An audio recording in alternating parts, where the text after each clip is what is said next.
Welcoming everyone on to today's International Affairs broadcasting live from the Dhaka's SATV studio. My name is Shamsul Panto and I shall be bringing you the most top headlines from around the world and also around in South Asia.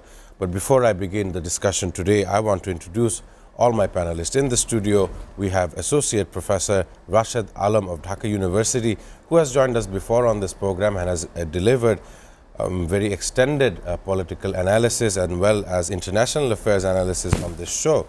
And of course, alongside him, we will have our geopolitical correspondent from Washington, D.C., Norman Floyd Barnes. But I want to begin with Professor Rashid Alam. You know, the international arena has taken to a storm because the greatest nation on this planet, or if you would call it United States of America, headed by U.S. President Donald Trump, has conducted a series of operations inside Venezuela. It has captured Nicolas Maduro and his wife alongside, and they have been taken to New York, and as of yesterday they were sent to a district court in New York. And Nicolas Maduro, of course, the schematic included all the hearings be said in Spanish. He was of course wearing a headphone, and he said that he pleaded not guilty of these crimes, and what he did not know what rights he had as a foreigner in United States mainland. So I want to ask about this issue before I go on to other issues. What is your take? How have you analyzing the situation, especially because this is the first time that the U.S. has done such an event in the last 25 years?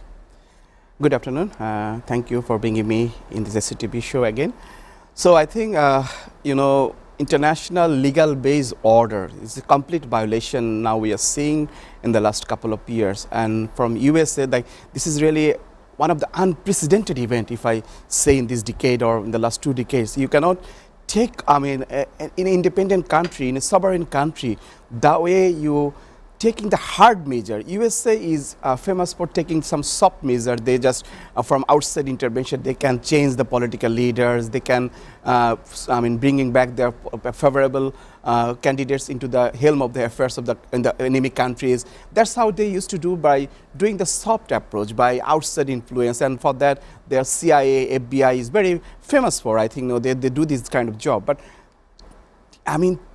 kidnapping a premier person of a country and getting him into US court, this is unprecedented to me. I think this is completely violation of the international legal based order that we believe, like, a sovereign country, you cannot humiliate the sovereignty of other country. That is the, Westphalia Treaty Agreement that we had for long centuries. We had this kind of norms and values. But now US is now completely going to a hard measures approach, like the Monroe Doctrine that has been established in 1820. So this is an extension of Monroe Doctrine. Donald Trump is proudly speaking like it's a Donroe document, something.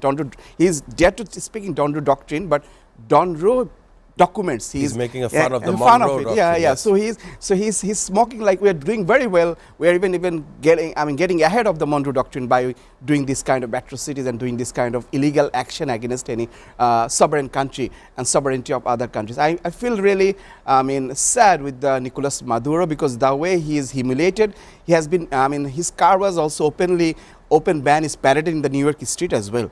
The Washington. So that is a complete humiliation to the foreign leaders, and that way he, harassed by the U.S. Military and also the U.S. President. That way is really unfortunate for the international legal based order. And I think Germany yesterday, China yesterday also raised their concern, and Germany said, under which international legal order, under which UN direction you have taken that action. He asked Donald Trump about that. Did you have any support from the congressional bodies as well? So I think Donald Trump doesn't care any of all of it. When Joran Mamdani organized, and Donald Trump has a talk show a few weeks before, and that's the journalist asking Mamdani, do you still think that Donald Trump is a fascist? Yes. So he is actually proudly taking that words, he's a fascist. So what do you expect from a president like that? Of course, not only so, Zoran Mamdani had said that he is submitting his opposition to these acts of aggression from the U.S. side towards Venezuela. There is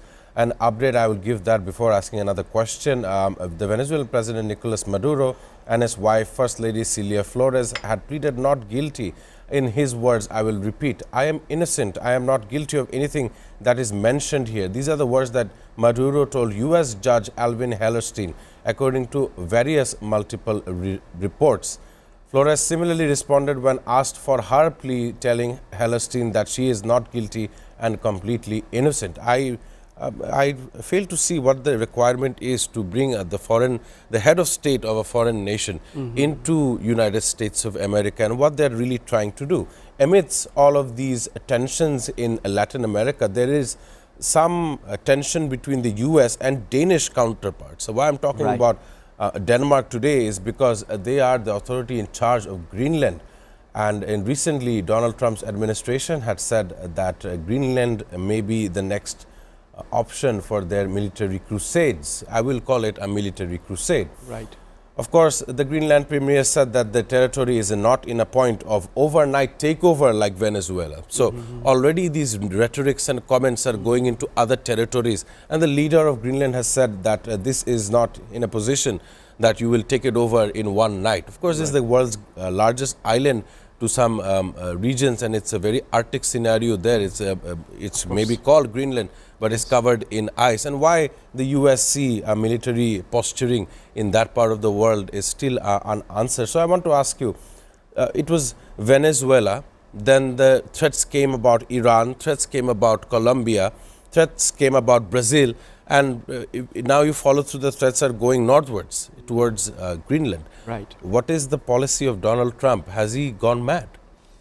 Thank you for the questions. I think when he elected for the second time, we thought, yeah, he will be, but this time he will be very, taking some stern action. This time he will be very cautious because, you know, he was supposed to be facing the impeachment in his first term as well.